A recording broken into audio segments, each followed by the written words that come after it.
নবরাত্রি শব্দের অর্থ সংস্কৃতে ৯ রাত। নব অর্থাৎ ৯ এবং রাত্রি অর্থাৎ রাত। নবরাত্রি উদযাপনের মধ্যে রয়েছে ৯ দিনে ৯টি দেবীর উপাসনা। এই ৯টি দেবী হলো মা দুর্গার ৯টি রূপ। হিন্দু ভক্তরা উপবাস করে নবরাত্রি উদযাপন করেন।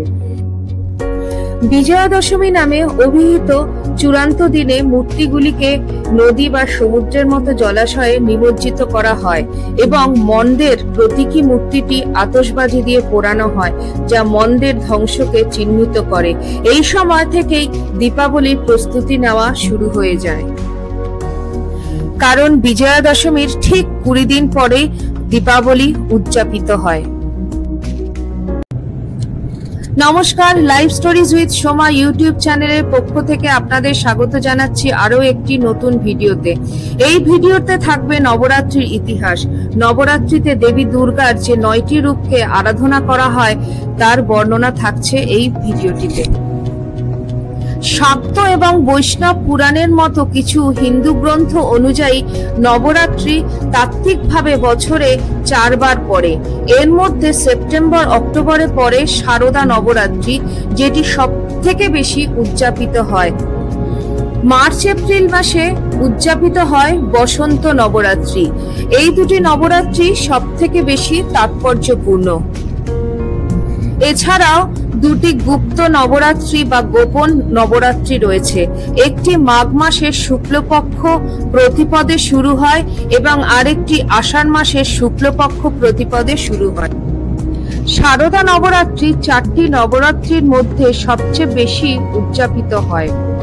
উৎসবের সঠিক তারিখগুলি হিন্দু চন্দ্র ও সৌর ক্যালেন্ডার অনুসারে নির্ধারিত হয় এবং কখনো কখনো উৎসবটি চাঁদ ও সূর্যের গতিবিধি এবং অধিবর্ষের সামঞ্জস্যের উপর নির্ভর করে একদিন বেশি বা একদিন কম অনুষ্ঠিত হতে পারে। অনেক অঞ্চলে উৎসবটি শরতের ফসল কাটার পরে অনুষ্ঠিত হয়, আবার অনেক অঞ্চলে ফসল কাটার সময়ও এই অনুষ্ঠানটি অনুষ্ঠিত হয়। শারদ নবরাত্রি আশ্বিন মাসের উজ্জ্বল পাক্ষিকের প্রথম দিনে অর্থাৎ প্রতিপদ থেকে শুরু হয়।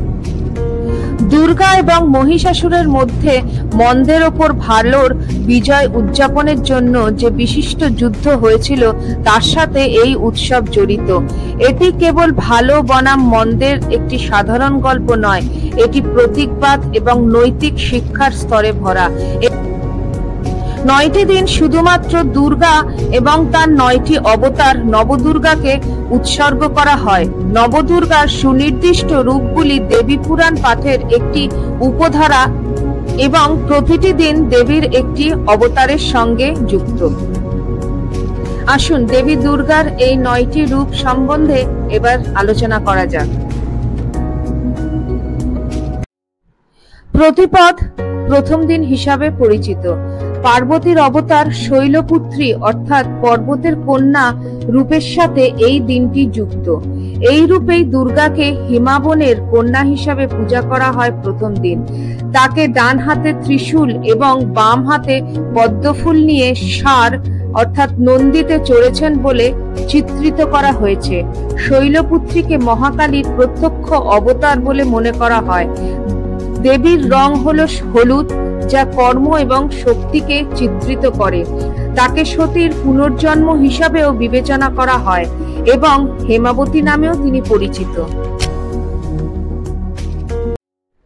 দ্বিতীয়ার দিন অর্থাৎ দ্বিতীয় দিনে দেবী পার্বতীকে দেবী ব্রহ্মচারিণী রূপে পূজা করা হয়। এই রূপটি দেবী পার্বতীর অবিবাহিত রূপ, যেই রূপে দেবী স্বয়ং যোগিনী হয়ে ওঠেন। ব্রহ্মচারিণী দেবীকে মুক্তি বা মোক্ষ এবং শান্তি ও সমৃদ্ধির জন্য পূজা করা হয়। খালি পায়ে হাঁটা এবং তার একটি হাতে একটি জপমালা এবং অপর হাতে একটি কমণ্ডলা পাত্র হিসাবে ধরা রয়েছে। এই রূপেই দেবীকে চিত্রিত করা হয়েছে। তিনি আনন্দ এবং শান্তির প্রতীক। এই দিনের রং হলো সবুজ। তৃতীয়ায় অর্থাৎ তৃতীয় দিনে দেবী দুর্গার রূপ হলো দেবী চন্দ্রঘণ্টা। দেবাদিদেব মহাদেবকে বিয়ে করার পর পার্বতী তার কপাল অর্ধচন্দ্র দিয়ে সজ্জিত করেছিলেন বলে তাকে এই নামে ডাকা হয়। তিনি সৌন্দর্যের মূর্ত প্রতীক এবং সাহসিকতারও প্রতীক। ধূসর হলো তৃতীয় দিনের রং। চতুর্থীতে অর্থাৎ চতুর্থ দিন দেবী কুষ্মান্ডার পূজা করা হয়। মহাবিশ্বের সৃজনশীল শক্তি বলে বিশ্বাস করা হয় দেবী কুষ্মান্ডাকে। তিনি পৃথিবীতে গাছপালা সমৃদ্ধির সাথে যুক্ত, তাই এদিনের রং হলো কমলা।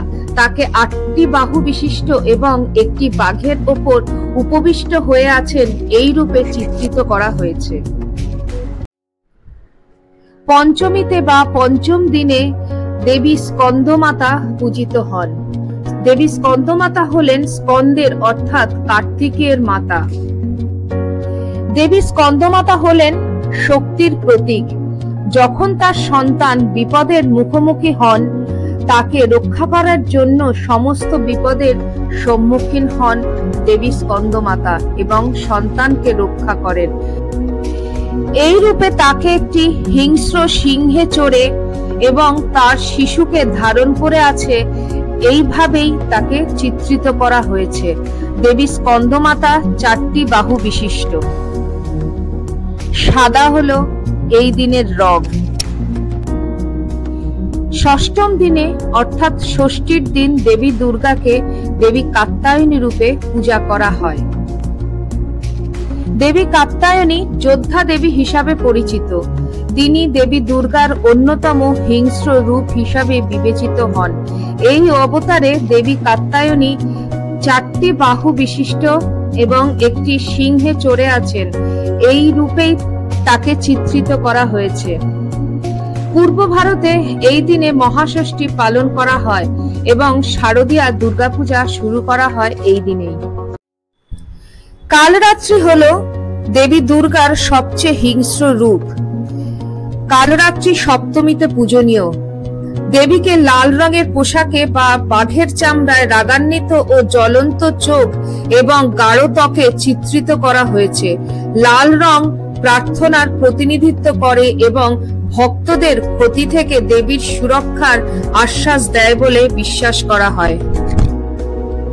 দেবী দুর্গার অষ্টম দিনের রূপ হলো মহাগৌরী।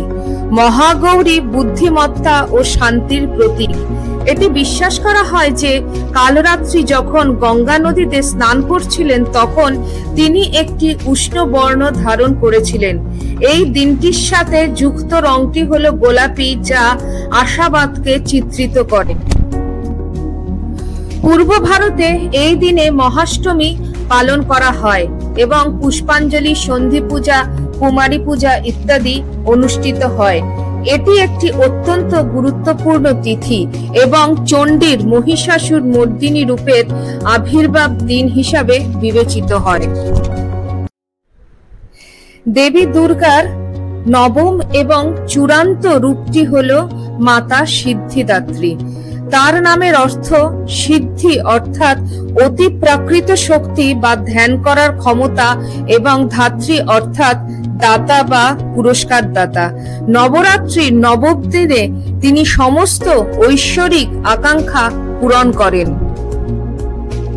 এটি বিশ্বাস করা হয় যে ভগবান শিবের শরীরের এক পাশ দেবী সিদ্ধিদাত্রীর, তাই তিনি অর্ধনারীশ্বর নামেও পরিচিত। বৈদিক শাস্ত্র অনুসারে ভগবান শিব এই দেবীর পূজা করে সমস্ত সিদ্ধি লাভ করেছিলেন।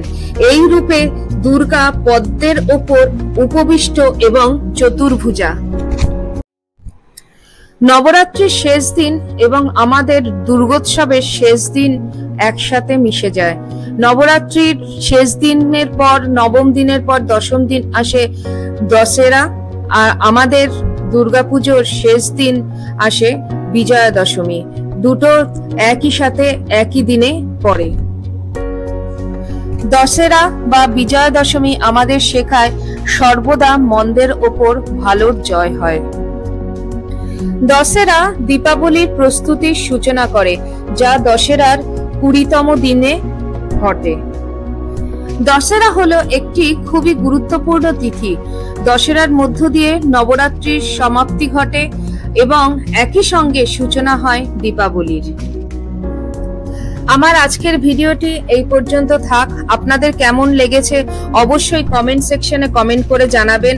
আমার ভিডিওটি ভালো লাগলে চ্যানেলটিকে সাবস্ক্রাইব করে নেওয়ার অনুরোধ রইল। সবাইকে নবরাত্রি এবং আসন্ন দুর্গোৎসবের শুভেচ্ছা জানালাম। সবাই ভালো থাকবেন। ভিডিওটি ভালো লাগলে লাইক করার অনুরোধ রইল। আজ এই পর্যন্ত থাক। আবার খুব শিগগিরই আমাদের দেখা হচ্ছে অন্য কোনো গল্পে। সবাই ভালো থাকবেন, সুস্থ থাকবেন। নমস্কার।